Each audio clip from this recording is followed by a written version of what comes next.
Hi guys. Such an amazing group. I was, just like Jeff was saying, amazed that this came together around exposures. And I was moving from the US thinking, why does Canada not have a exposure-centric institute? And I guess this is it. This is the closest we've come so far, so I'm very optimistic.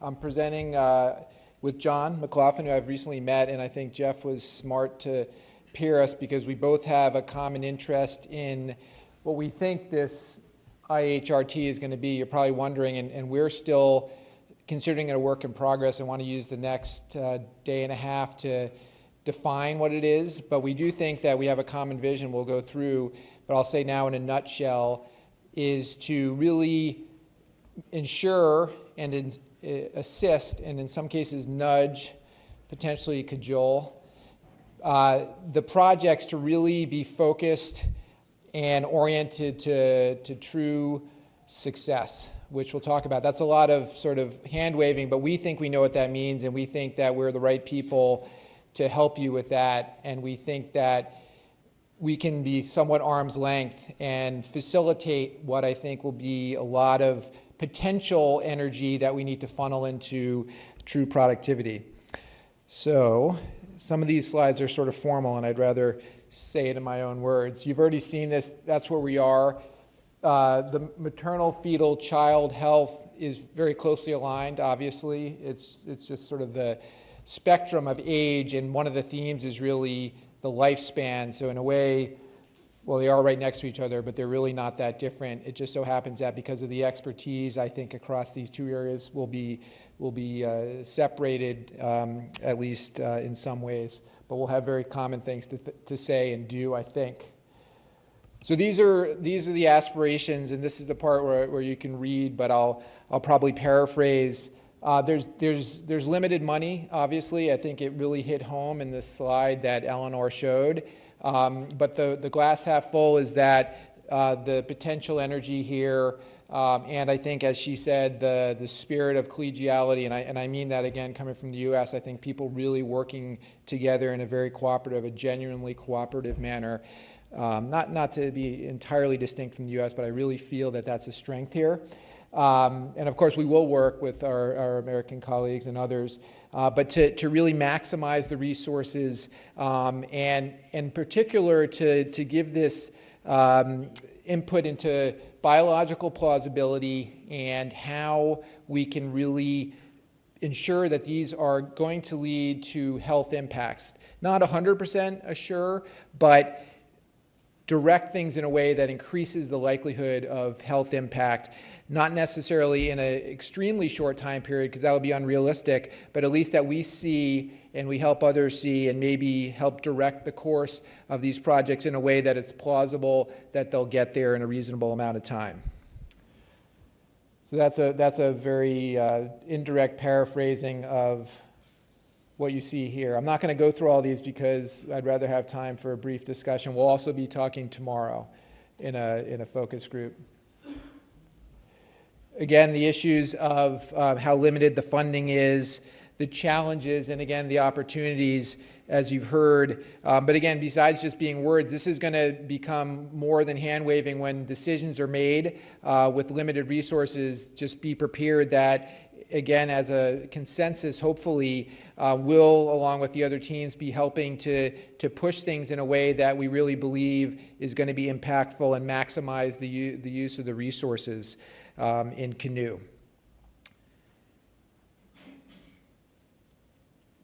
Just looking at my notes to see if there's anything else that's critical before I let John speak, and again, leave time for questions, which is probably the most important thing, because we really want to make the next day and a half time for you to help us, John, myself, and others, tell us what you want from us, because admittedly this is a role that I'm very happy, and I know John is, to have, but I think it's going to depend entirely on how you direct us to help you, because in this particular case, I think mine, and I know John from the time that I've known him shortly and looked at his work, we're very good at facilitating, connecting, and networking and putting pieces together, kind of making connections that might not be obvious, all in the vein of making these projects have health impact. And I'm going to get to know, and John is as well. There's 15 of you apparently present. I won't make you stand up, but can you just put your hands up so I can start to get a sense of who you all are? All right, Errol, I know Errol. Well, there's got to be 15 or 10 of you out there. It doesn't matter really so much in the sense that this is a very fluid thing, and we're going to really forge a new path here, regardless of the numbers up there. We're going to make this work for everyone, and that's the whole point. There is one thing one specific thing that I should point out sort of midway down, biospecimen analysis. That is one thing we're going to dig into, not right this moment, but over the next couple of days and beyond, that for, I think, a piece of the health impact equation is going to be understanding what biological specimens there are. Because on one level or another, there are going to be analyses that involve real biological specimens. It's not going to be purely observational.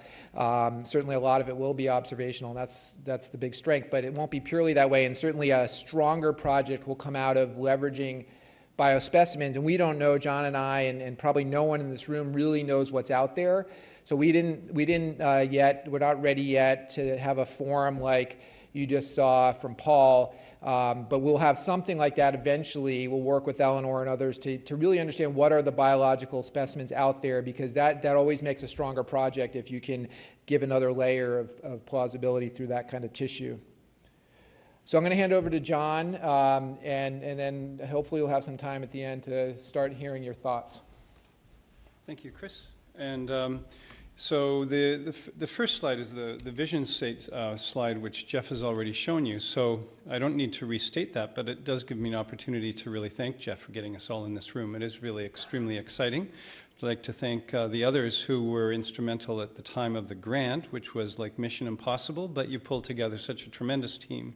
And Eleanor and Agatha, who actually, even though in Toronto, the first time I met her was today.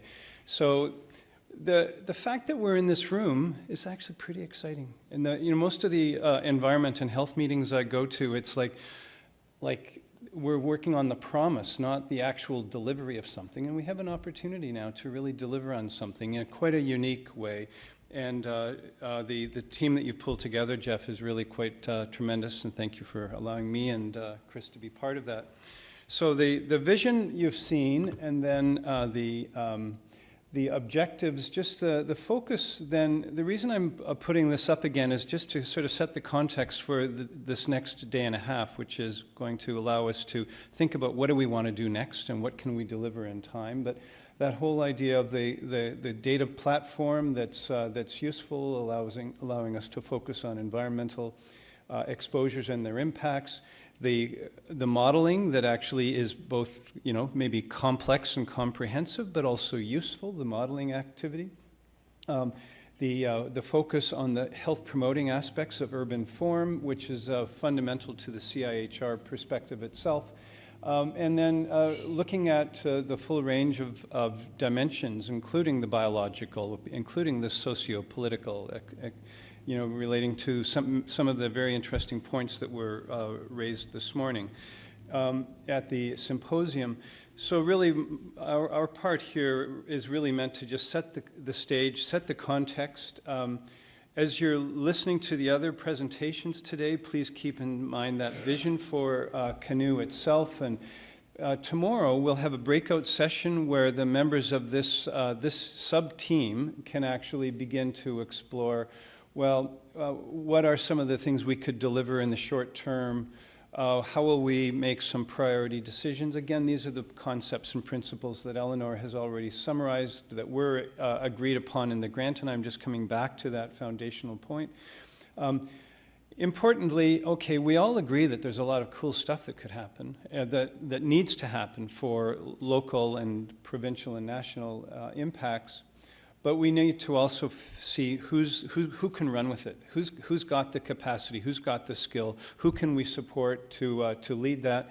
The stage of career where I'm at, I'm much more of a facilitator trying to launch other people's careers, and so I'm quite committed to serving as a co-lead with Chris to make sure that we support not our program, but your program collectively, bringing up the talent. We've seen that idea about the trainees.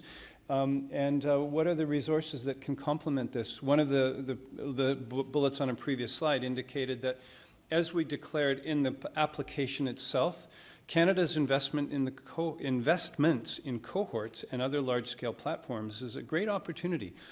The Canadian Partnership for Tomorrow project, which is well represented here, is a mature enough platform and a large enough platform to be actually a very interesting and a hugely important complement to many of the other things that we can do, which might be broad environmental surveillance with population survey data, right down to deep dives into molecular signatures and that sort of thing. So we've got a number of resources that are already in place and that will help us deliver in the next, I'm not even going to say 5 years, let's deliver something in the next 2.5 years.